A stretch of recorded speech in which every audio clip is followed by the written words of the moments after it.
کہ اپنے بچوں کے لیے سیونگ کرنا کیسا ہے۔ دیکھیں بہت اچھا ہے اور موجودہ دور کے تقاضے کے خاص طور پر اعتبار سے ہے، شریعت کی اجازت سے ہے،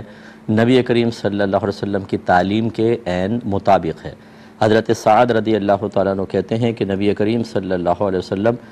میرے پاس عیادت کے لیے تشریف لائے تو میں نے عرض کیا رسول اللہ میں یہ چاہتا ہوں کہ اپنا سارا مال اللہ کی راہ میں صدقہ کر دوں۔ سرکار نے فرمایا کہ نہیں۔ میں نے کہا آدھا کر دوں؟ فرمایا کہ یہ بھی زیادہ ہے۔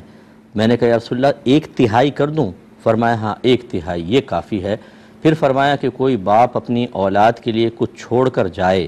یہ اس سے کہیں زیادہ بہتر ہے کہ انہیں اس حال میں چھوڑے کہ وہ اپنی ضرورتوں کے لیے لوگوں کے سامنے ہاتھ پھیلا رہے ہوں، دست سوال دراز کر رہے ہوں۔ اس کا مطلب یہ ہے کہ ہمارا مذہب اسلام ایک تو کمانے سے منع نہیں کرتا، کیونکہ جمع تبھی ہوگا جب آپ کمائیں گے، لیکن حکم دیتا ہے کہ حلال ذریعہ اختیار کریں۔ پھر نبی کریم صلی اللہ علیہ وسلم کے جو تعلیمات ہیں اس کی روشنی میں رزق حلال کمانے میں اتنا آدمی مشغول نہ ہو جائے کہ اللہ تعالیٰ کے فرائض کو ترک کر دے، لہذا اس کا خیال کرنا ہوگا کہ اس میں اللہ تعالیٰ کی جیسے نماز پڑھنا ہے اور دیگر اس مال کے اندر حقوق العباد ہیں، اللہ کا حق ہے، بندوں کا حق ہے، زکوٰۃ وغیرہ بندوں کے لیے مدد کے معاملات، ان کا خیال رکھے۔ اس کے بعد صحیح مقام پر اس کو خرچ کرے، حرام وغیرہ میں نہ کرے، اور جو بچتا ہے وہ اپنے بچوں کے لیے اگر رکھتا ہے اس میں شرعاً کوئی قباحت نہیں بلکہ بہت ضروری ہے۔ ویسے میں تمام بہن بھائیوں سے گزارش کرتا ہوں،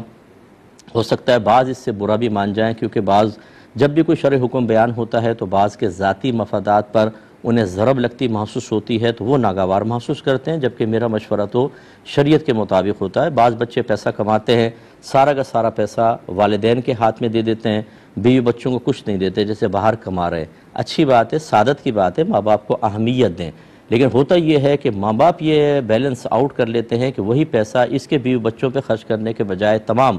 وہ اپنے دوسرے بچوں کے اور دیگر معاملات میں خرچ کرتے رہتے ہیں،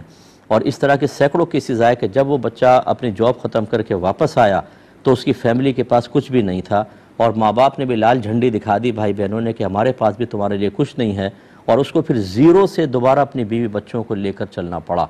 بلکہ یہ تک اس طرح کے کیسز آئیں کہ پیسہ بھیجا، مکان بنا لیا، لیکن ماں باپ نے اپنے نام بنایا، اور جب وہ واپس آیا تو اسی گھر سے اس کو بیوی بچوں سمیت نکال دیا، حالانکہ اس کے پیسے سے بنا تھا۔ ایک بھائی نے کہا میں نے بہنوں کی شادی کی، بھائیوں کی شادی کی، سب کی، لیکن آج میری بیوی بچے اس گھر سے باہر ہیں۔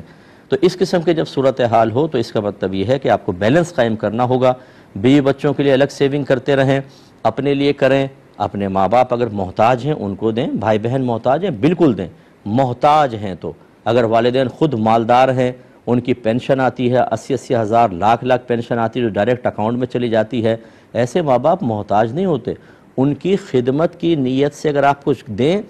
کی بات ہے، لیکن آپ اگر نہ دیں اس وجہ سے کہ وہ خود کفیل ہیں تو آپ پر واجب نہیں اور نہ آپ گناہگار ہوں گے۔ لیکن یہاں پر صورتحال یہ ہوتی ہے کہ ہم حق وفاداری ادا کرنے کے زوم میں کہ ہم ماں باپ سے یہ ثابت کرنے کے لیے کہ شادی کے بعد بھی بیوی مجھ پر اثر انداز نہیں ہوئی، ماں باپ اور بھائی بہن ہی میرے دل میں ہیں، ان کی خدمتیں کرتے ہیں، پھر یاد کرتا ہوں بہت اچھی بات ہے، لیکن جن کی آپ خدمت کر رہے ہیں بعض اوقات ان کے پاس شریعت کا علم نہیں ہوتا،